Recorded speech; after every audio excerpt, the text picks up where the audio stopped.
Welcome to Duality Gamecast. Today's Battle Royale episode, Forbidden Desert.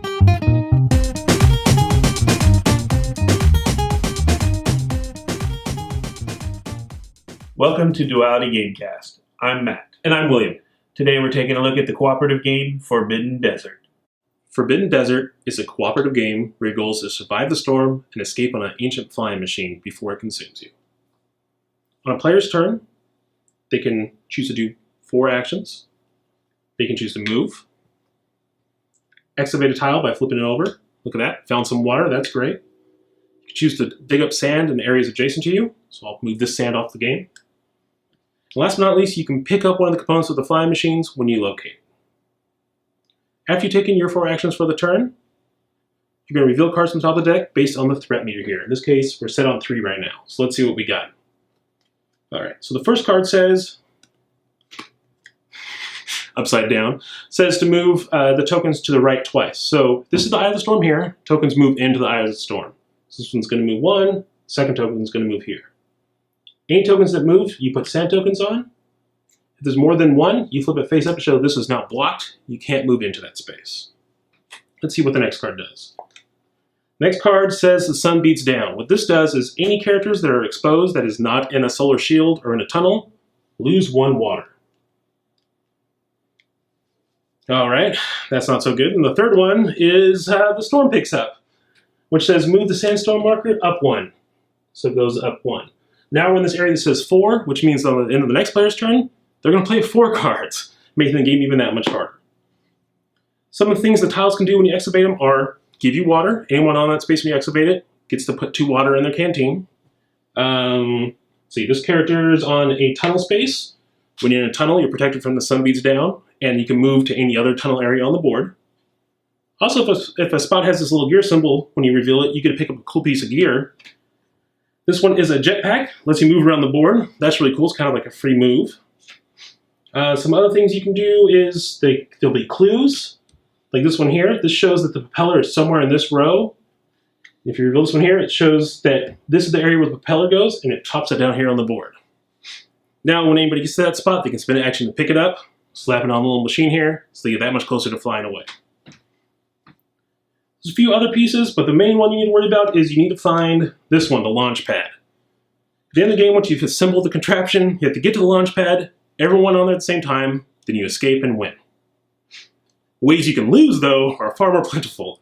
You lose if ever the storm has used up all the sand tokens. Looks like a lot, but trust me, they run out quick. If any one player dies of thirst, all the players lose. And if the threat marker moves all the way up here to the skull and bones at the top, everyone loses again. Players do have special abilities based on the class they picked, usually picking at random. The example here is water carrier, allowed to get more water from the well later on. You can pass water further away than most players. The climber can move through blocked spots. The navigator lets you move other players. And there's a few others that let you control the decks and do some other cool stuff.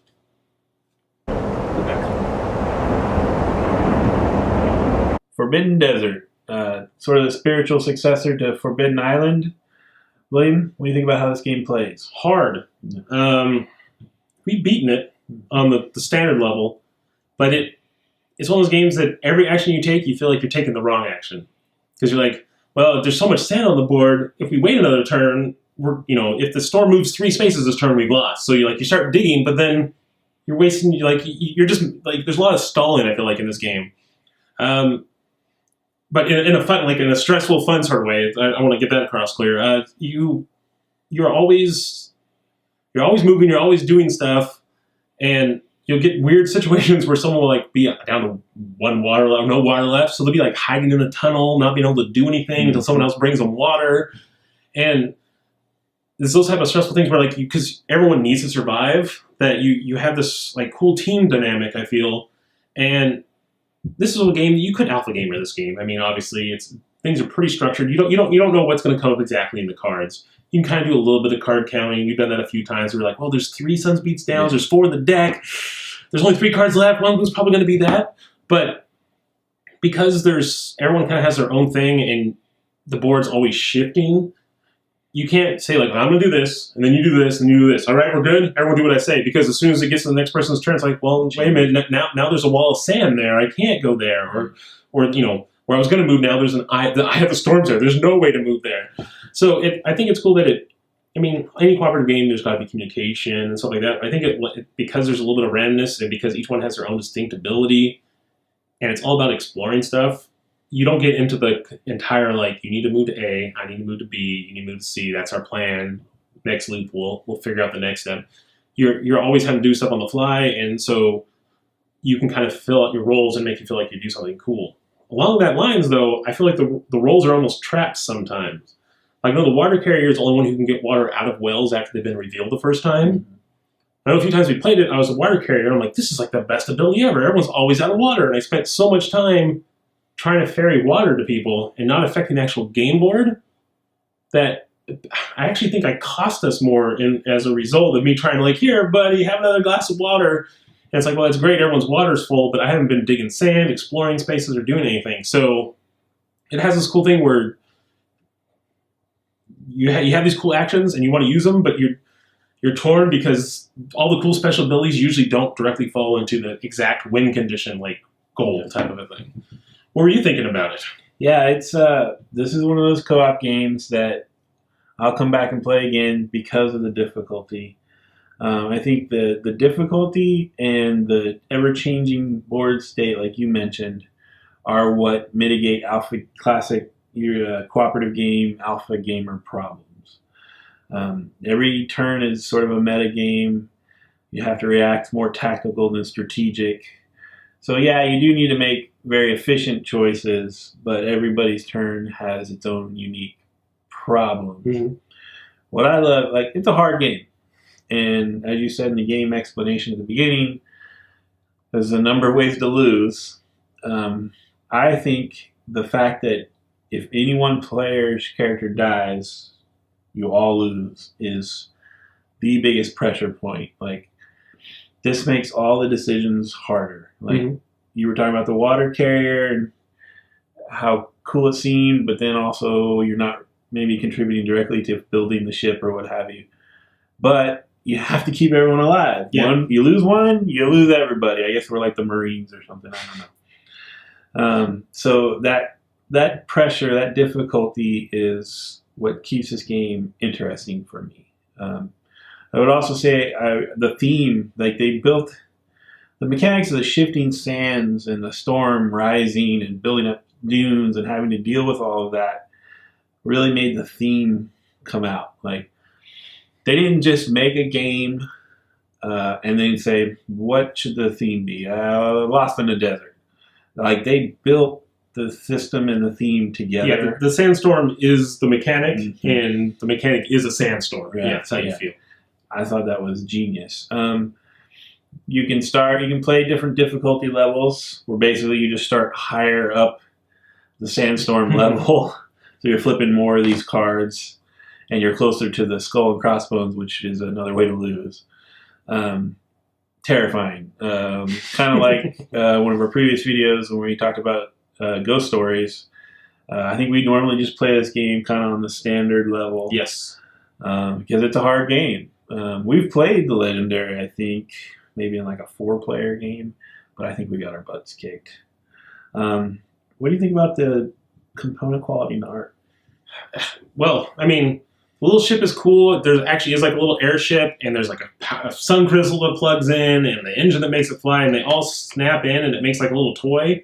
I'm going to celebrate it on camera and waste some time. Oh no, the sunstone! It's cool they actually made it so that when you're like finding the pieces, you can physically assemble. You know, whoever gets it up is like, wait a minute, I'm gonna put the propeller on the ship. This part is really cool. The tiles are great quality. The pawns are just basic pawns. Can't really complain one way or the other. The sand markers are uniquely shaped, but I think it's just to make them easy so they don't completely cover up tiles and stuff like that. But I would say overall, component-wise, I'm pretty happy with this game. I mean, it's not like a deluxe version or anything like that, but, you know, there's little cards with a little slider that goes up and down on them for your water levels. Even the storm tracker thing has like a nice plastic base. It stands up okay, so you can actually, it's not laying on the ground. You can actually see it. overall, I'd say good. Art is, I mean, one side is desert until you reveal it, and then it has cool stuff inside. But to be honest with you, I haven't spent that much time. We play this a ton. I haven't looked that much at the actual component part of it. Because the idea would be there's like an ancient city here, right? That this contraption was made in, and you're like excavating it. It feels like that, but I would say the actual art on the cards doesn't relate to that at all to me. To me, they're more just like an icon showing me what I need to do next. But I do feel from the art, from the components and everything, like I'm actually, you're actually having to move sand, and it piles up, and good. I'd say it's good to quit rambling. How about you? What do you think about it? I like it all. I love this. This is like the most toy-like piece I've ever seen in like a non-mass market game. Mm-hmm. Like it's really cool. I mean, the engine part's even metal instead of plastic. So I thought that was really cool. The components really build a theme. The desert tile, the sand tiles, the thermometer, for lack of a better term, of death. Is always there mocking you. You're about to lose. The art is utilitarian, like you said. Graphic design, like the layout, the iconography is all real clear. You know what a tunnel is. You know when you draw your gear card. You know when you get water. So that's all really solid. So I think a really well-made game. It comes in a very ornate-looking metal tin, which is controversial for some people. It doesn't stack nice on their bookshelf or what have you. But it looks really good. I totally understand that in the store, it's an eye catcher. Yes. It makes it feel more like a collectible piece or special. So I get why they did it. It doesn't bother me the way it bothers some people. But yeah, overall, really solid construction. And I think that with the tin, what that actually is showing is it's showing kind of how this can be a little bit broader appeal game. This could be a game that can be carried in Target and people might want to play. It's basic mechanics. They're simple enough that people can do that. And because it has a cooperative thing, I can see this being a good family game in that regards.